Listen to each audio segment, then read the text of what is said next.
This is not the man I met. He is egotistical, he disrespects me. This entire marriage has been forced upon me. When you don't have trust, when you don't have that foundation, the relationship is over before it starts. I'm at my breaking point. He has a problem with spending. You have champagne taste on a soda water budget. Yes, What's honey, going on? come on, champagne taste. It's about the taste, not about the budget. I can't trust him anymore. The man that I married would never have done that. I'm not going to advise her to try to make this work because I think it's dangerous. I think it's gone beyond that. Here is today's case. She says he lied about his age for the majority of their relationship, and this led her into believing he wanted children. He says he loves her, and his age shouldn't matter. Will she forgive him? That's today's case on Divorce Court. Court is now in session. The Honorable Judge Faith Jenkins presiding. Your Honor, our virtual audience is filled with your superfans. Today's superfan of the day is Laura from the City of Angels, Los Angeles, California. Laura, we're so happy to have you with us today. Welcome to Divorce Court. As my special guest, I'm sending you an autographed copy of my book, Sis, Don't Settle. Enjoy. Your Honor, this is the case of Turnbull versus Healy. Thank you, Juan. Miss Dahlia Turnbull, Yes, Your Honor. you have brought Mr. Noah Healy Yes, Your Honor. to divorce court today. I understand the two of you are not married, but you are interested in marriage, but you don't know if it's the right time or place for either of you. So you're here today to discuss some of your issues. Okay, I'll start with you, ma'am. Why don't you give me some background? Just to get into it, we started off on the premise on a lie. He lied about his age, then about the amount that he drinks, and then going into even wanting to have a kid. When we began, it was beautiful. I mean, you know, we really had an amazing synergy. He was a lifeguard at the pool. I just loved seeing how he was, you know, interacting with kids, and I was like, oh my God. You know, I was really infatuated with that. Later, you know, we wanted to go get dinner, and somewhere in between dinner and going to a bar, we are now in front of a security guard, and he was having a hard time with his license, or he just didn't even have it. Well, how old did he tell you he was? He told me he was 28. So you said that was the lie at the very beginning of the relationship. Yes. And it has affected the relationship up until this point. Yes. It started off on a lie. Yes, Your Honor. Well, let me hear from you, Mr. Healy. Why do you believe you're here? Your Honor, I'm here today so that I can save this relationship. I love Dahlia, and I can admit and be a man and admit that I've made mistakes in the past, but I feel like she's not perfect either. I feel like she holds a lot of resentment towards me and is unwilling to try and work out these mistakes, and if that is the case, if we're not able to resolve these issues and move on, then I'm not sure if we can save it either. How do you know that he lied about his age initially?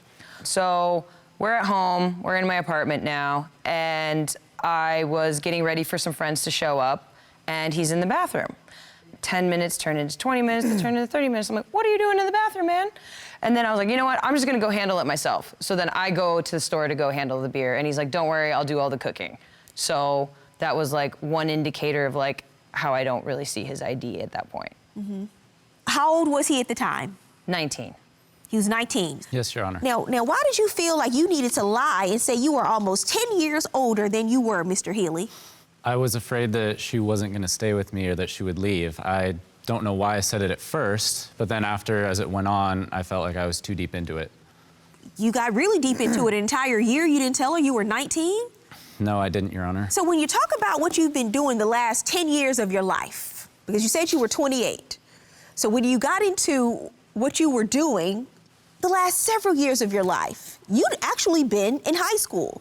So did you make up that you had had this elaborate career for all these years and had been working and traveling and played football in college? What did you say? I'm not much of a football player, but I did make up some stuff along the way, yes. What did you say?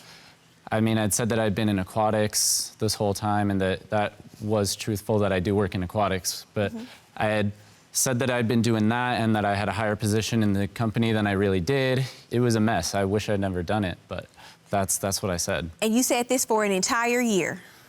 Yes, Your Honor. And you were a lifeguard at the time? I was. So you were Baywatch, but you were saying that you were managing the team? Yes. Okay, Mr. Healy. So did he ever tell you the truth, or did you find out on your own? No, I did not find out on my own. His friend came over. He was outside with his friend, and then he said to me, you know, hey, can you go grab my wallet? I said, yeah, sure. And then in that point, when I had the wallet, I was like, okay, this is the perfect time to find out his age. So I go and pull out the driver's license, and then I find out he's born in '99, and I realize I was 9 years old, and I'm having a complete panic attack. In the year that you were together, prior to finding out, and I think you had some suspicions because he wouldn't go into certain places or about alcohol, but just from the time that you spent together, were there any indicators that he was much younger than 28? Sure, but I don't have my age either. I'm a little bit of a goofball, you know? So I was like, okay, maybe we just meet in the middle, you know, and just accepting what that is for what it is, you know? So I guess, were there moments where I should have maybe realized, hey, you kind of keep avoiding this? Yes. You know what I mean? But Your Honor, if I may, what is also a thing is you're insecure about me going through your purse, and I've always respected that boundary, but yet here you are grabbing my wallet, going through it when, and you know, I shouldn't have lied about my age. I've admitted that time and time again so far, but it's not okay to cross that boundary when you don't want that boundary crossed for you. So she went through your wallet without you knowing? Without me knowing about it, Your Honor, yeah. And Okay. like I said, she doesn't like when I go through her purse, and I never do. I don't touch it, I don't care what's in it. It's a matter of hypocrisy, and I don't appreciate that that boundary was crossed on my end. So you feel like your privacy was invaded, but were you ever going to come out and actually tell the truth? When was that going to happen? It was going to happen on that story she was telling about me being in the bathroom. I had planned to tell her that night, but there were friends coming over, and by the time she got in, her friend came in at the exact same time because that was what we were going to do for that night. To his point, he's upset because you went through his wallet, you invaded his privacy. To her point, she knew that you were hiding something. She wanted to find out the truth.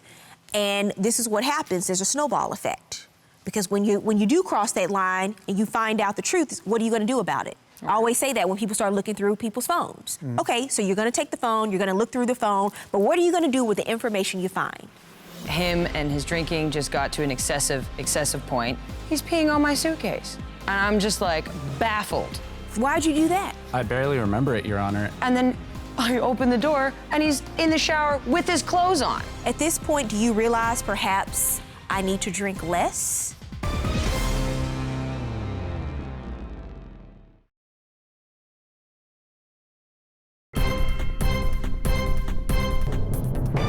I'd like to bring up another story. So, you know, besides the age, I think him and his drinking just got to an excessive point because at this point we're fighting and we're feuding. So one of these nights, you know, he says to me like, hey, can you come pick me up? I was like, yeah, okay.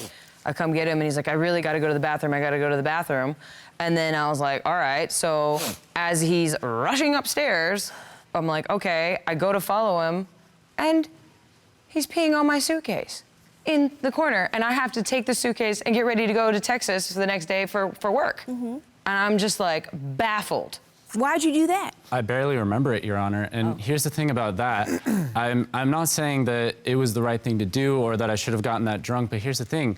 I'm in my 20s. I'm 22 right now. And she's saying you gotta act like you don't know your limit yet. And I'm in my 20s. This is the time to find my limit. And I'm a very experiential learner. Like when COVID hit, I had to be out of school for a little bit because I can't learn online. I have to actually be there. I have to practice everything as I learn it. So, Mr. Healy, you're saying that right now this is all a part of your experimental learning. Is what you're saying. I regret doing all of it, but I think she's overreacting, is my point. Because what was her reaction to you peeing on the suitcase? She said, what the Noah?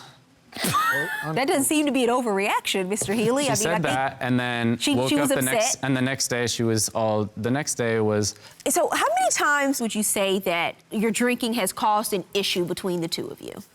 At least 3 is from what I can remember. 3.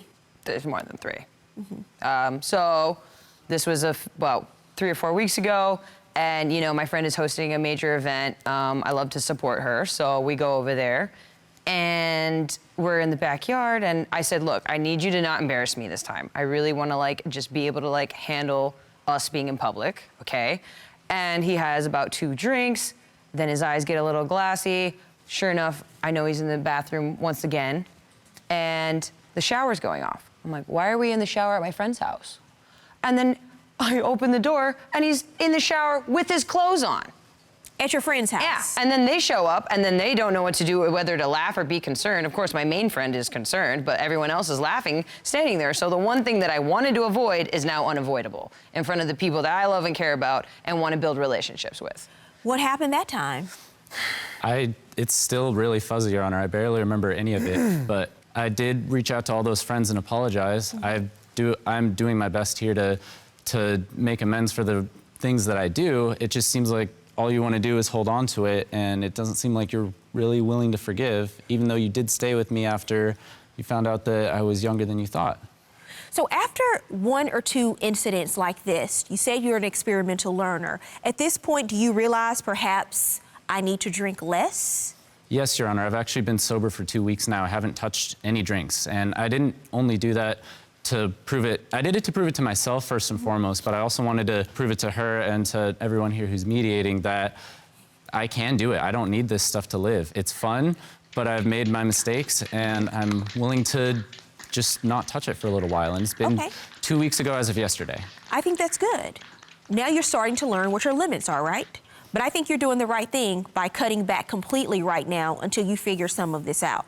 These incidents indicate to me that you are drinking too much because you don't know how to handle your alcohol, because you're becoming so unaware of what you're doing. These things aren't an age issue, they're an alcohol consumption issue. Have you had a conversation with Mr. Healy and expressed that you want to have a child at this point in your life? Yes. She went to Texas to go hook up with her ex so that he would give her a kid. You're with that Noah guy, it's not right. So you approached her ex? What drove you to that? I actually wanted to have a family.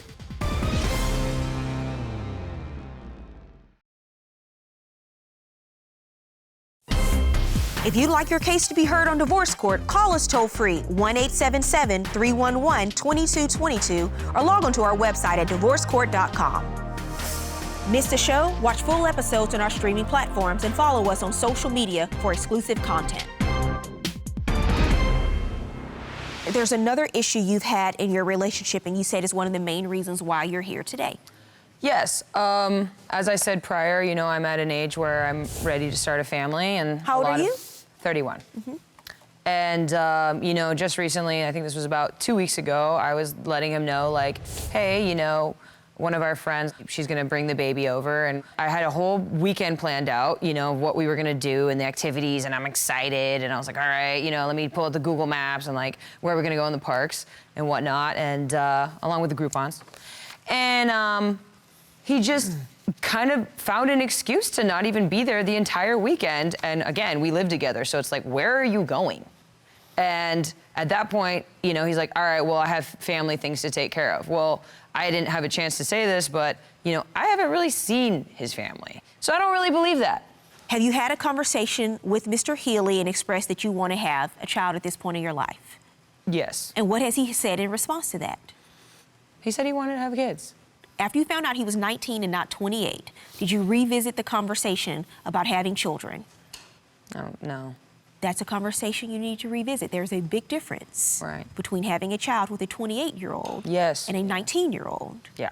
Mr. Healy, where do you stand on this? Your Honor, at some point in my life, I definitely do want kids. I'm not there yet. I'm not mature enough. I'm not financially stable enough. It's not something that I want to be doing right now. But here's the thing. I work with kids. Through my lifeguarding gig, I got a job as a swim teacher, too. So I'm with kids 6 days a week already, and then I have to come home to the weekend to this other kid that I had no idea was gonna be there. And so that was frustrating because she never told me that. And speaking of not communicating, the only time she'll ever bring up kids is when we're with her family. So she doesn't talk to me about it. So I don't wanna make her look stupid, so I go with what she's saying. Maybe I should stand up for myself, but I don't. And it's only because of that. It's only because that I don't wanna make her look bad, but I go with it, and then she just doesn't want to know how I feel about it. What do you mean you don't want to make me look bad? I don't want to say, no, I don't want kids. What are you talking about in front of your family? I don't want to say that. And she even went to a different state. She went to Texas to go hook up with her ex so that he would give her a kid and that she wouldn't. I have evidence, too. I brought some evidence. Really? And yeah, I brought Let me a see your text. evidence. It's a text, Your Honor. So this is one of her exes, and you see this message in her phone? Yes, Your Honor. He said, it isn't easy to manage. I've had a great time with you these past 2 weeks, but I can't have kids right now. You're with that Noah guy. It's not right. I mean, to me, that looks like you're trying to go be with this other guy without even like actually talking to me. You're only talking about it in front of your family where I can't really argue with you about it. And it kind of breaks my heart a little bit. I'm not the only one who's making these mistakes here. So you approached your ex? Yeah. It's okay. What drove you to that?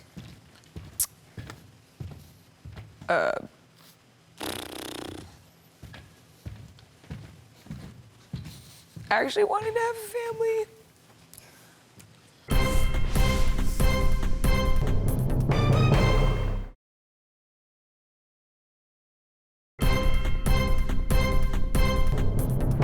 Ms. Turnbull, Yeah.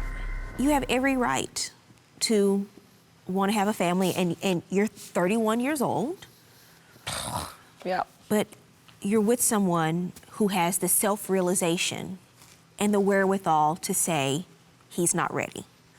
I understand. From everything I've heard today, I mean, he said he's not mature enough, he doesn't have the financial stability. No, I know.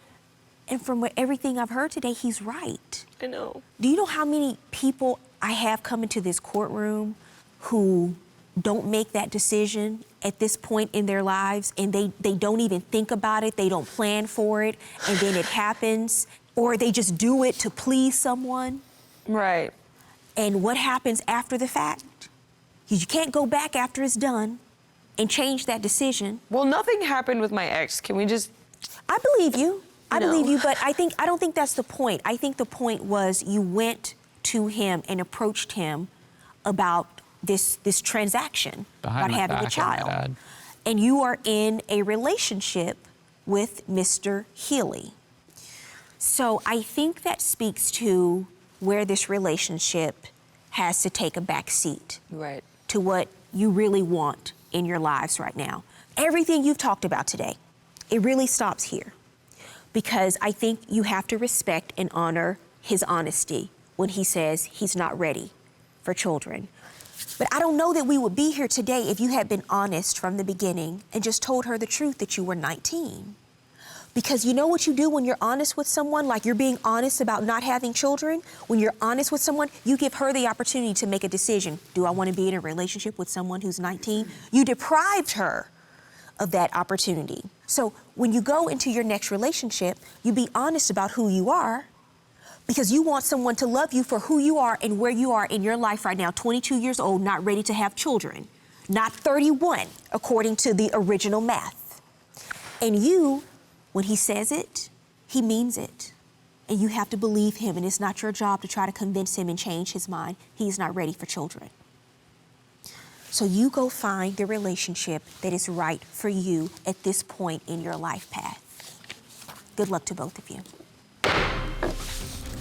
Judge Faith gave me amazing advice that I wasn't quite ready to hear, but ultimately will lead into something that I will have to take home and resonate with and really adapt with those changes. I think the best thing I learned from Judge Faith today was honesty. That was something I had already been working on, but she really hit the nail on the head when she says, be honest from day one. I wanted to save the relationship, and I'm not sure if that's gonna end up being what's gonna happen, but I feel like I need to focus more on myself rather than try to impress everybody else. I gotta move on. I gotta find something that will ultimately take me to where I wanna be in life right now.